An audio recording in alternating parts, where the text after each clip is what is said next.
ನಮಸ್ಕಾರ. ಕನ್ನಡ ಒನ್ನೆಗೆ ಸ್ವಾಗತ. ನಾನು ನಿಮ್ಮ ಭಾಗ್ಯನಾರಾಯಣ ಬೊಗ್ಗವರಪು. ಸದನದಲ್ಲಿ ಇವತ್ತು ಹೈ ಡ್ರಾಮಾ ನಡೆದೋಯ್ತು. ಅದರಲ್ಲೂ ವಿಶೇಷವಾಗಿ ರಾಹುಲ್ ಗಾಂಧಿಗೆ ಒಂದು ಅಸ್ತ್ರವನ್ನ ಸಂಸದೀಯ ವ್ಯವಹಾರಗಳ ಸಚಿವ ಕಿರಣ್ ರಿಜಿಜು ತಾವಾಗೇ ಕೊಟ್ಬಿಟ್ರು.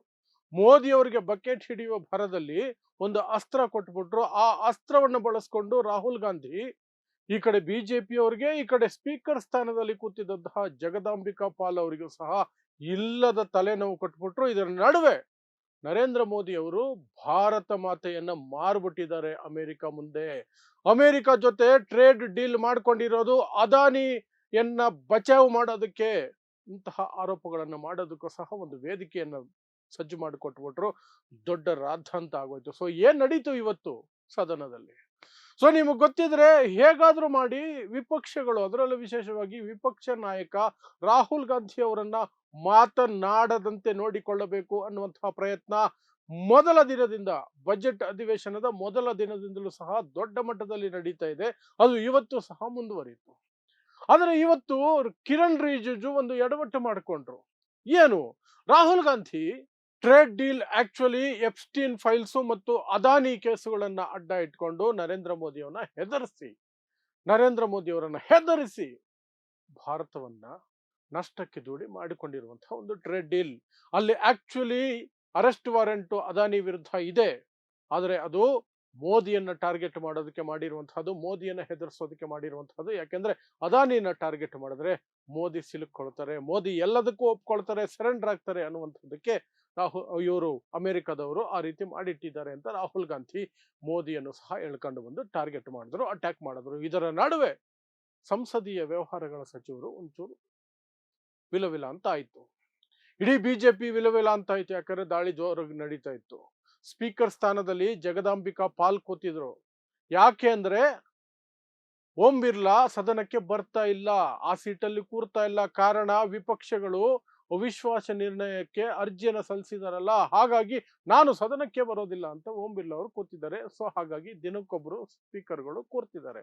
ಇವತ್ತು ಜಗದಾಂಬಿಕಾ ಪಾಲ್ ಕೂತಿದ್ರು. ಸೊ ಜಗದಾಂಬಿಕಾ ಪಾಲ್ ಅವರಿಗೆ ಆ ಅನುಭವ ಇಲ್ಲ ರಾಹುಲ್ ಗಾಂಧಿನ ಕಟ್ಟಿ ಹಾಕೋದಕ್ಕೆ, ಅವರ ಮಾತನ್ನ ಕಟ್ ಮಾಡೋದಕ್ಕೆ. ಹಾಗಾಗಿ ಅವ್ರು ಬೇರೆ ಒದ್ದಾಡುತ್ತಿದ್ರು. ಇದರ ನಡುವೆ ಕಿರಣ್ ರಿಜಿಜು ಎದ್ದುಬಿಟ್ಟು ರಾಹುಲ್ ಗಾಂಧಿಯಿಂದ ದಾಳಿ ಜಾಸ್ತಿ ಆಯ್ತು ಅಂತ ಅದನ್ನ ತಡೆಯೋದಕ್ಕೆ, ನಿಲ್ಲಿಸೋದಕ್ಕೆ ರಾಹುಲ್ ಗಾಂಧಿ ಹೇಳ್ತಿರುವಂತಹದ್ದನ್ನ ಅಥೆಂಟಿಕೇಟ್ ಮಾಡಿ ಹೇಳಬೇಕು, ಸುಮ್ನೆ ಏನೇನೋ ಹೇಳೋದಲ್ಲ ಅಂತ ಅಂದ್ಬಿಟ್ರು. ಕಿರಣ್ ರಿಜಿಜುಗಿದ್ದ ಧೈರ್ಯ ಏನು ಅಂದ್ರೆ ರಾಹುಲ್ ಗಾಂಧಿ ಅಥೆಂಟಿಕೇಟ್ ಮಾಡೋದಿಲ್ಲ, ಆ ಮೂಲಕ ಅವ್ರು ಮಾತಾಡೋದು ಯಾವುದು ಸಹ ಕಡತಕ್ಕೆ ಹೋಗೋದಿಲ್ಲ. ಆಪ್ಸ್ಟಿನ್ ಫೈಲ್ಸ್, ನರೇಂದ್ರ ಮೋದಿ ಹೆಸರುಗಳು, ಅದರ ಜೊತೆಯಲ್ಲಿ ಬರುವಂತಹ ಯಾವುದೇ ವಿಚಾರಗಳು ಸಹ ಕಡತಕ್ಕೆ ಹೋಗದಂತೆ ತಡೆಯಬಹುದು ಅಂತ ಕಿರಣ್ ರಿಜಿಜು ಒಂದು ದೂರದ ಆಸೆ ಇಟ್ಕೊಂಡು ಇದನ್ನ ಹಾಕಿದ್ರು. ಆದ್ರೆ ಇದು ಎಡವಟ್ಟಾಗೋಯ್ತು. ಯಾಕಂದ್ರೆ ರಾಹುಲ್ ಗಾಂಧಿ ದಿಢೀರ್ ಅಂತ ಹೇಳ್ಬಿಟ್ರು, ಎಸ್ ನಾನು ಅಥೆಂಟಿಕೇಟ್ ಮಾಡ್ತೀನಿ, ಈಗಲೇ ಮಾತಾಡ್ತೀನಿ ಅಂತ ನಿಂತ್ಕೊಂಡ್ಬಿಟ್ರು. ಜಗದಾಂಬಿಕಾ ಪಾಲ್ಗೆ ದಿಕ್ಕು ತೋಚಲಿಲ್ಲ. ಕಿರಣ್ ರಿಜಿಜುನೇ ಎಡವಟ್ಟು ಮಾಡ್ದಂಗಾಯ್ತು, ಅಸ್ತ್ರ ಕೊಟ್ಟಂಗ ಆಗೋಯ್ತು ರಾಹುಲ್ ಗಾಂಧಿಗೆ. ಅದನ್ನ ತಪ್ಪಿಸೋದಕ್ಕೆ ಜಗದಾಂಬಿಕಾ ಪಾಲ್ ಬೇರೆ ಬೇರೆ ಪ್ರಯತ್ನ ಮಾಡಿದ್ರು. ಇಲ್ಲ, ನಿಮ್ಮ ಸಮಯ ಮುಗಿದೋಗಿದೆ ಅಂತ ಹೇಳಿದ್ರು. ಇಲ್ಲ, ರಾಹುಲ್ ಗಾಂಧಿ ಅದಕ್ಕೂ ತಿರುಗೇಟು. ಇಲ್ಲ, ಈ ಸದನ ನಡೆಸುವ ಜವಾಬ್ದಾರಿ ಇರುವಂತಹ ಪಾರ್ಲಿಮೆಂಟರಿ ಅಫೇರ್ ಮಿನಿಸ್ಟರ್ ಹೇಳಿದ್ದಾರೆ ಅಥೆಂಟಿಕೇಟ್ ಮಾಡಿ ಮಾತಾಡಿ ಅಂತ. ಅವ್ರು ಹೇಳ್ದಂಗೆ ನಾನು ಮಾಡ್ತೀನಿ, ಅಥೆಂಟಿಕೇಟ್ ಮಾಡ್ತೀನಿ, ತಗೊಂಬನ್ನಿ, ನಾನು ಅಥೆಂಟಿಕೇಟ್ ಮಾಡಿ ಈಗಲೇ ಮಾತಾಡೋಕೆ ಶುರು ಮಾಡ್ತೀನಿ ಅಂತಂದ್ರು. ಜಗದಾಂಬಿಕಾ ಪಾಲ್ಗೆ ದಿಕ್ಕು ತೋಚಿದಂಗಾಯ್ತು. ಹೇಗಾದ್ರೂ ಮಾಡಿ ತಡಿಲೇಬೇಕಲ್ಲ. ಹಂಗಾಗಿ ಕೊನೆಗೆ ರಿಜಿಜು ಹೇಳಿದ ಮಾತಿಗೆಲ್ಲ ಯಾಕ್ರಿ ತಲೆ ಕೆಡಿಸ್ಕೊಳ್ತೀರಾ ಅಂದ್ಬಿಟ್ರು. ಸಂಸದೀಯ ವ್ಯವಹಾರಗಳ ಸಚಿವರು ಹೇಳೋ ಮಾತಿಗೆ ಯಾಕ್ರಿ ತಲೆ ಕೆಡಿಸ್ಕೊಳ್ತೀರಾ ಅಂತ ಸದನದಲ್ಲಿ ಸ್ಪೀಕರ್ ಹೇಳ್ತಿದ್ದಾರೆ. ಆ ಮಟ್ಟಕ್ಕೆ ಕಿರಣ್ ರಿಜಿಜುಗೆ ಶೇಪ್ ಔಟ್ ಆಗೋಯ್ತು ಇವತ್ತು. ಅವ್ರ ಮಾತಿಗೆ ತಲೆ ಕೆಡಿಸ್ಕೊಬೇಡಿ, ನಾನು ಹೇಳದ್ನ ನಿಮ್ಗೆ ಅಥೆಂಟಿಕೇಟ್ ಮಾಡೋದಕ್ಕೆ. ಇಲ್ವಲ್ಲ, ನೀವೇನ್ ಮಾತಾಡ್ಬೇಕೋ ಬೇಗ ಮಾತಾಡಿ ಮುಗಿಸಿ, ನಿಮ್ಮ ಸಮಯ ಮುಗಿಯಿತು ಅನ್ನುವ ಮಟ್ಟಕ್ಕೆ ಆ ರೀತಿಯಾಗಿ ಅದನ್ನು ತಗೊಂಡು ಹೋಗೋ ಪ್ರಯತ್ನ ಮಾಡಿದ್ರು. ಆ ಮೂಲಕ ನರೇಂದ್ರ ಮೋದಿ ಅವರು ಮತ್ತು ಎಫ್ಸ್ಟೀನ್ ಫೈಲ್ಸ್ ಬಗ್ಗೆ ಹೆಚ್ಚಿನ ಚರ್ಚೆ ಆಗೋದಕ್ಕೆ ಅವಕಾಶ ಮಾಡಿಕೊಡಬಾರದು ಅನ್ನುವಂತಹ ಪ್ರಯತ್ನಕ್ಕೆ ಈ ಸ್ಪೀಕರು ಸಹ ದೊಡ್ಡ ಮಟ್ಟದಲ್ಲಿ ಪ್ರಯತ್ನ ಮಾಡ್ತಿದ್ದಾರೆ. ಬಟ್ ರಾಹುಲ್ ಗಾಂಧಿ ಬಿಡಲಿಲ್ಲ. ಅವರು ಕಂಟಿನ್ಯೂಸ್ ಆಗಿ ಬ್ಯಾಕ್ ಟು ಬ್ಯಾಕ್ ಅಟ್ಯಾಕ್ ಮಾಡ್ಕೊಂಡೇ ಬಂದ್ರು. ಕೊನೆಗೆ ಅವರು ಹೇಳಿದಂತಹದ್ದು, ಭಾರತ ಮಾತೆಯನ್ನ ಅಮೆರಿಕದ ಮುಂದೆ ಮಾರ್ಬಿಟ್ಟಿದ್ದಾರೆ ನರೇಂದ್ರ ಮೋದಿ.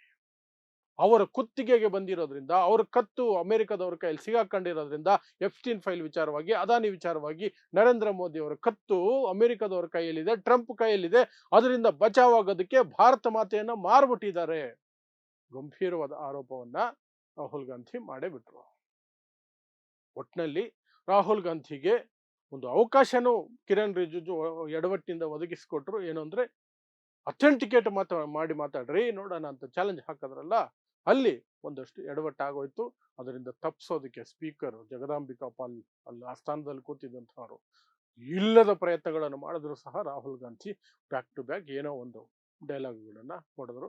ಅದರಲ್ಲಿ ಎಷ್ಟನ್ನ ಮುಂದಿನ ದಿನಗಳಲ್ಲಿ ಕಡತದಿಂದ ತೆಗೆದು ಹಾಕ್ತಾರೋ ಗೊತ್ತಿಲ್ಲ. ಬಟ್ ಒಟ್ಟಿನಲ್ಲಿ ಲೈವ್ ಹೋಗಿರೋದ್ರಿಂದ ಇಡೀ ದೇಶ ಅದನ್ನ ನೋಡಿರುತ್ತೆ.